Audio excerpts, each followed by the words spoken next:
kembali lagi di channel YouTube saya. Kali ini saya akan membahas mengenai cara menginstal dan mengkonfigurasi Debian Server melalui aplikasi VirtualBox. Pertama-tama, pilih New, lalu masukkan name server, pilih Linux, lalu pilih kapasitas ISO. Saya memilih Debian 32 bit. Lalu kita mengganti kapasitas penyimpanan sebesar 850. Lalu next, lalu pilih start. Kemudian kita arahkan ke DVD 1.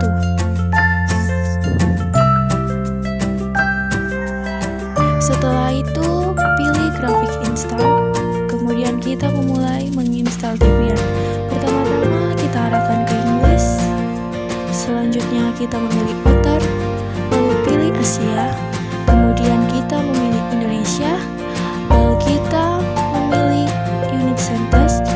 Selanjutnya kita memilih America English.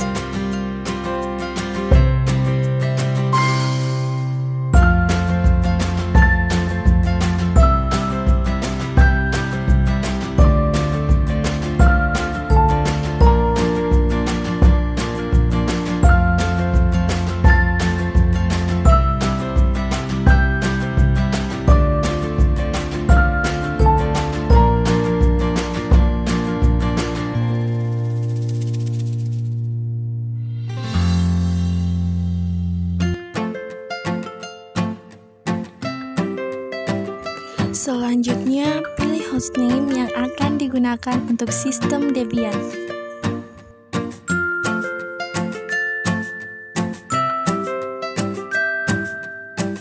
Selanjutnya, tentukan root password yang akan digunakan.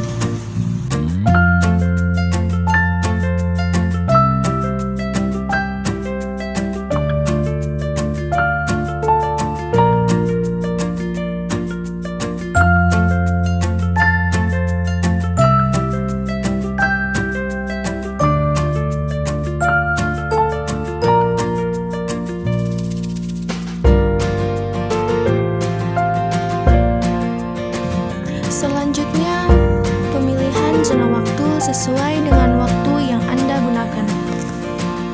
Tahap berikutnya adalah proses partisi hard disk yang akan digunakan untuk sistem Debian. Selanjutnya, pilih opsi Yes, kemudian tekan Enter untuk menuliskan perubahannya atau partisi ke hard disk.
Berikutnya, pilihan paket software yang akan diinstal.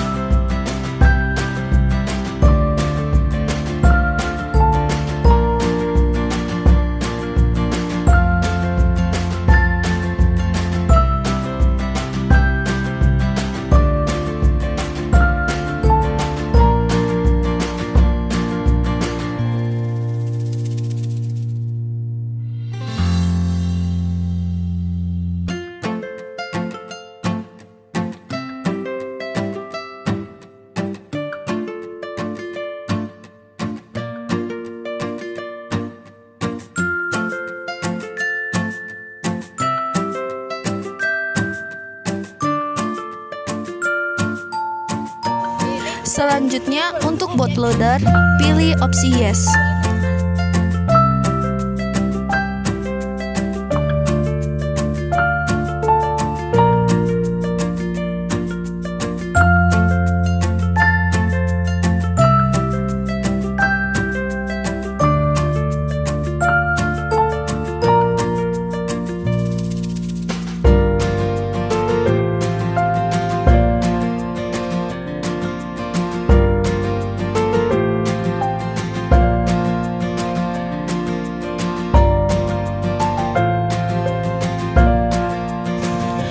Proses instalasi selesai, pilih Continue.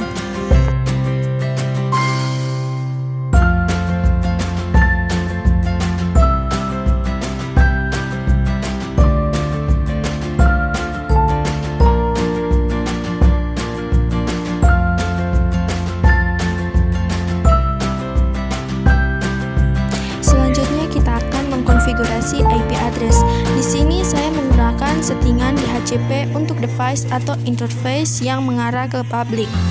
Dalam hal ini kita menyebutnya interface endpost 3. Di sini saya menggunakan IP 192.180.35.22. Prefiknya tadi saya menggunakan prefix 29.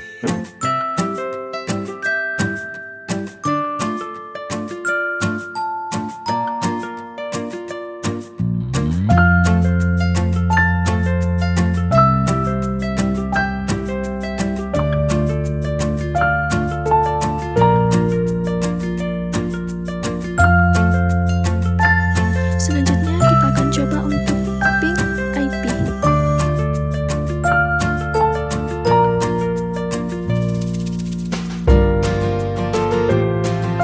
Selanjutnya kita akan memberikan IP pada klien.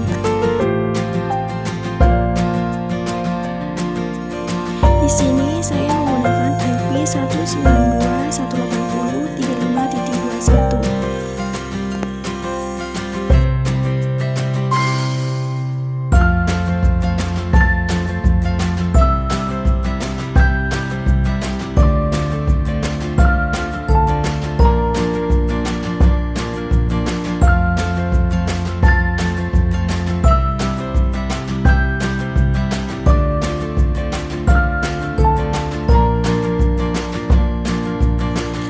Selanjutnya adalah mengkonfigurasi remote access atau SSH server. Dalam hal ini kita akan menggunakan paket OpenSSH server. Di sini saya menggunakan repository yang satu yang sudah ada di dalam perangkat saya. Langsung saja kita mulai menginstal.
Oke, sudah selesai. Artinya si remote access atau layanan SSH di Debian server ini sudah bisa diuji di klien. Jadi, secara sederhananya, layanan SSH ini adalah layanan yang berfungsi untuk meremote server.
Secara sederhananya, DNS server ini berfungsi untuk sistem penamaan, sehingga di dalam jaringan nanti kita mengakses sebuah alamat IP di server cukup hanya dengan nama atau sebuah domain, sehingga lebih memudahkan. Di sini saya menggunakan repositori yang dua yang sudah ada di perangkat saya. Langsung saja kita memulai menginstal.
Selanjutnya kita akan membuat zone domain dengan perintah nanonamed.conf.local. Bagian ini sangat penting sebab akan menentukan nama untuk domain dari server Debian, zona pertama, zona nama atau name. Oke, saya akan membuat nama domainnya dengan nama karin.com. Ada kata kunci di sini yaitu dbkarin dan db22. Nah, kedua file ini yang akan kita edit atau konfigurasi di langkah selanjutnya.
ke db22.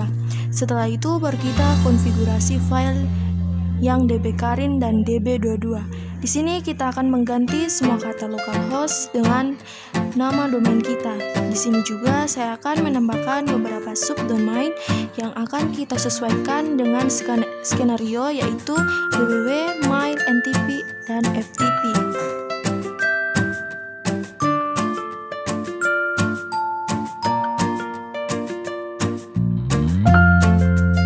Selanjutnya kita simpan dan kita konfigurasi file yang kedua, yaitu db22.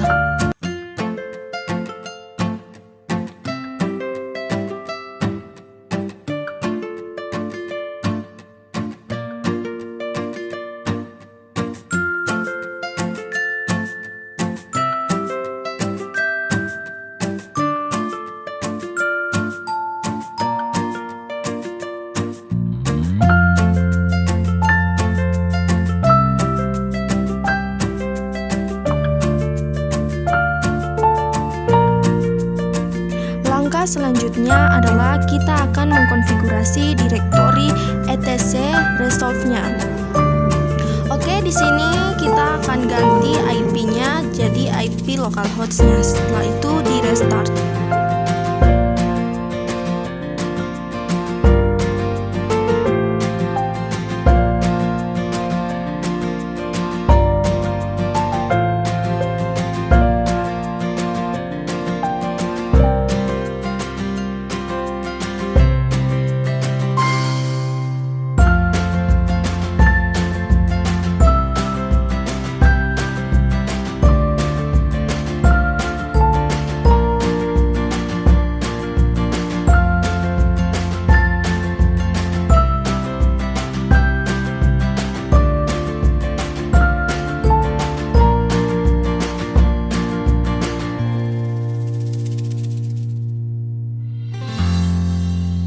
Selanjutnya kita akan mengkonfigurasi web server.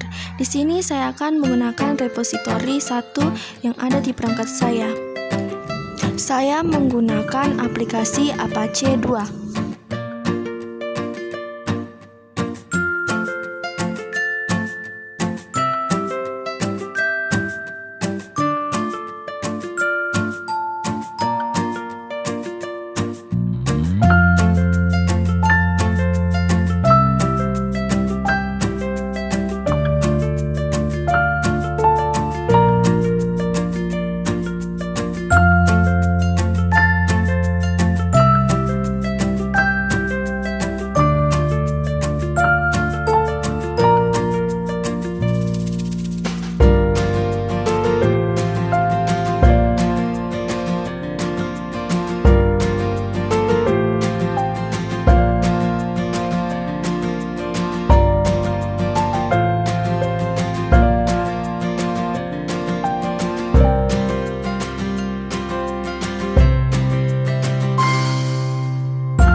Di sini web servernya sebenarnya sudah aktif, tapi di sini saya coba membuat tampilan web server untuk tidak menggunakan bawaan tampilan web server yang default. Jadi saya akan membuat tampilan tambahan.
konfigurasi web servernya sudah selesai.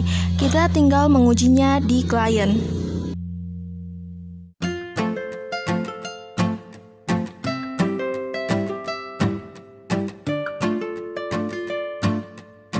Selanjutnya kita akan mengkonfigurasi NTP server. Nah, fungsinya di sini adalah protokol untuk mensinkronisasi time yang ada di jaringan komputer sehingga nantinya semua perangkat akan sama waktunya dengan waktu yang ada di internet. Kita akan mulai menginstal NTP servernya. Saya menggunakan DVD 1.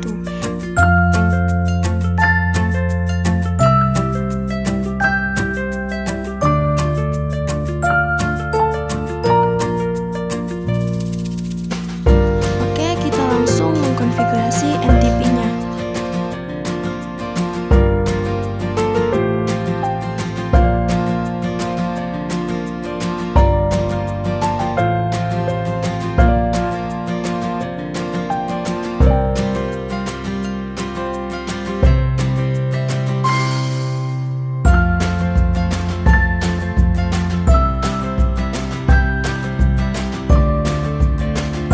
Untuk mengaktif settingan waktu, kita stop dulu paket atau layanan NTP-nya. Oke, lanjutnya baru kita mengupload sesuai dengan alamat tadi yang sudah kita buat.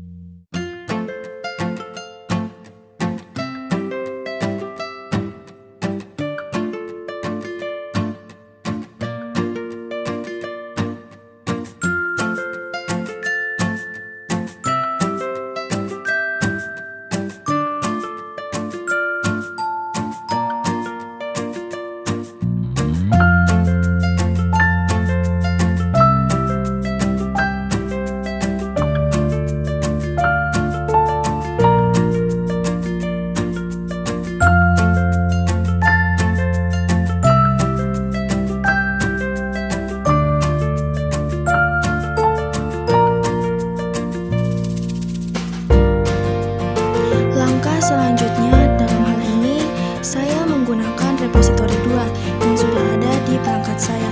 Kita menggunakan aplikasi ProFTP.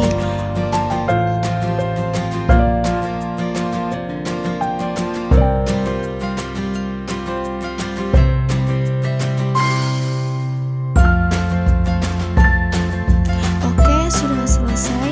Nah, skenario kita di project ini, kita hanya mencontohkan atau membuat sebuah file yang nantinya akan bisa di-download melalui klien yang ada.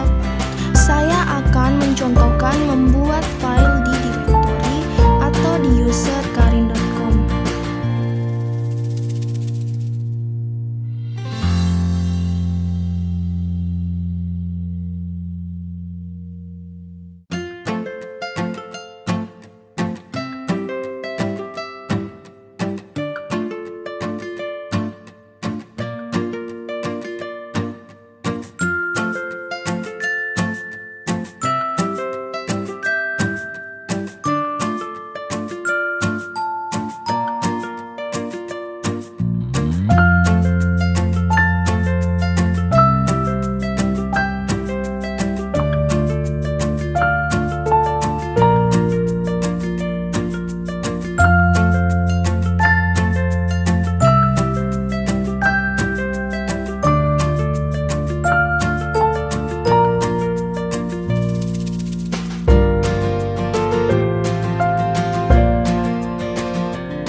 kita juga akan mengkonfigurasi database atau biasa sering kita sebut dengan MariaDB.